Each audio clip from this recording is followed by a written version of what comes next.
నిఖిల్ అయితే back to back పోస్ట్లను share చేసుకుంటూ వచ్చేస్తున్నారు. కావ్య ఎంత కామ్గా ఉన్నప్పటికీ వీరి ప్రేమను తెలియజేస్తూ నిఖిల్ అయితే పోస్ట్లను షేర్ చేస్తూ వచ్చేస్తున్నారు. మొదట్లో కొన్ని పోస్టులకి రిప్లైగా కావ్య పోస్ట్లను షేర్ చేసినా ఇప్పుడు మాత్రం సైలెంట్ అయిపోయారు, పట్టించుకోవడం లేదు.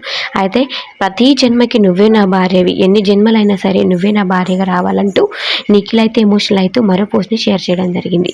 నువ్వు ఒప్పుకున్నా ఒప్పుకోకపోయినా ఏ జన్మకైనా నువ్వే నా భార్యవి అని నిఖిల్ అయితే పోస్ట్ చేశారు. అయితే వీరి ఇరువురి మధ్య ఫ్యామిలీస్ మధ్య ఉన్న చిన్న చిన్న డిస్టర్బెన్స్ ద్వారా వీరిద్దరి మధ్య బ్రేకప్ అయితే జరిగిందంట. అయితే వీరిద్దరూ దూరంగా ఉన్నప్పటికీ కావ్యని నిఖిల్ మాత్రం మర్చిపోలేకుంటున్నాడు. ఇక కావ్యని తలుచుకొని బిగ్ బాస్ హౌస్లో కూడా ఎమోషనల్ అయ్యారు నిఖిల్. ఇక బయటకు వచ్చిన తర్వాత కావ్యని తలుచుకొని చాలా డిస్టర్బెన్స్ అయితే నిఖిల్ అవుతూ వచ్చేస్తూ ఉన్నారు. అయితే కావ్య మాత్రం ఇక మనసులో ఏముందో తెలీదు, బయటికి మాత్రం కనిపించట్లేదు కావ్య గారు లవ్ అయితే. ఇక నిఖిల్ అయితే కావ్య ప్రేమని వ్యక్తపరుస్తూ చాలా పోస్టులను అయితే షేర్ చేయడం జరిగింది. ఇక రీసెంట్గా నిఖిల్ ఎవరి లైఫ్ వాళ్ళది అని ఒక పోస్ట్ని షేర్ చేసినప్పటికీ వీరిద్దరి మధ్య ప్రేమ బాండింగ్ మాత్రం అలా కనిపిస్తూ వచ్చేస్తుంది నిఖిల్ పోస్టుల ద్వారా.